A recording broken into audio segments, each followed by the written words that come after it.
Experienced the Holy Spirit when I checked the sign of genius and saw how quickly all of the spots were taken. I also experienced the Holy Spirit every time I got an email from a St. Luker asking what they could do to help, where they could deliver masks, and what else the shelter needed. Hi, my name is Amanda Freeman, and I'm fairly new to St. Luke's. And I took part of a meal over to the women's shelter yesterday evening. And two ways the Holy Spirit sort of showed up in my life around this was one, I love to cook and share food with people.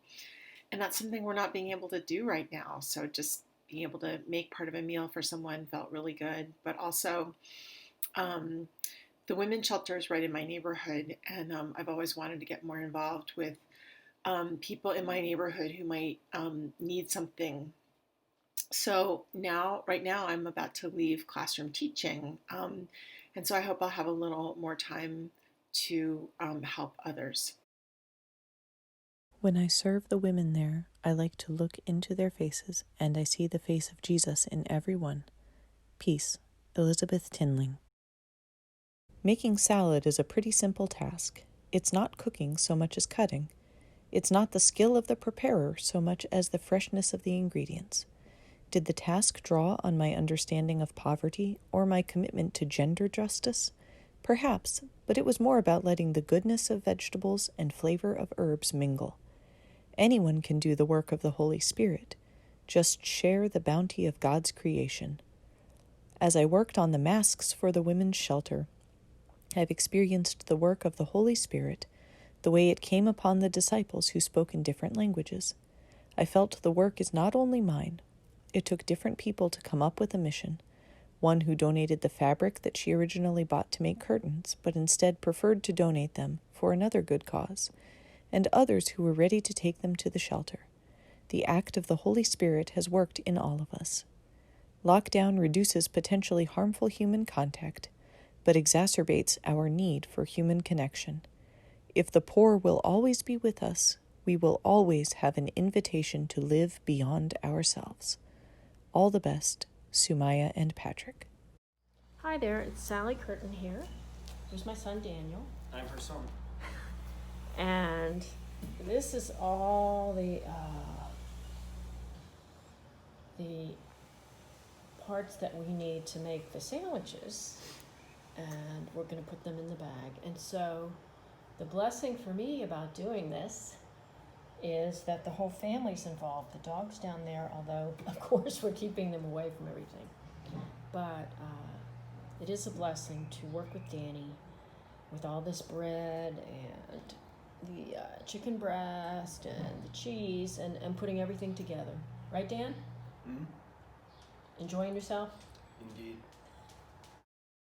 This year, since we are not with the women at the shelter, I thought about them as I was preparing the salad, chopping and decorating, and hoping they would like it and get good nourishment from it. This was my Holy Spirit time. Ann Ellsbury. When I serve at the women's shelter, I always wonder what each woman's story is and what brought them to be at the shelter. Abuse, addiction, abandonment? It's hard to imagine the hurdles that they have had in their lives and how each one of them has had to endure so much hardship. I wonder why I have not had those challenges and why I'm not right there with them. I am always blessed by the opportunity to serve them. From Nancy Redding. I'm still waiting for the download. I did not feel a beautiful shift or look over to see or feel the Holy Spirit high-five me. It was a little stressful, feeling like I wanted to be sure I got everyone's beautifully prepared foods and got them to the shelter without incident so as to not interfere with the call of service so many had answered. I saw beautiful people giving selflessly, and during these COVID times, I was thankful to see faces new to me and familiar too.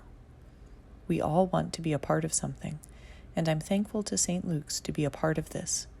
Oh, and my son, my co-pilot for the day, had the one biggest smile of the day when we arrived ahead of schedule to the shelter, and he said, "Mom, you shaved 5 minutes off your time." "Yeah," I told him. "We hit all the green lights."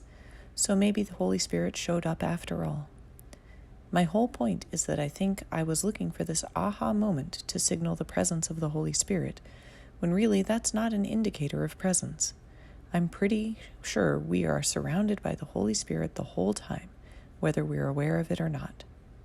From Beth Cherry.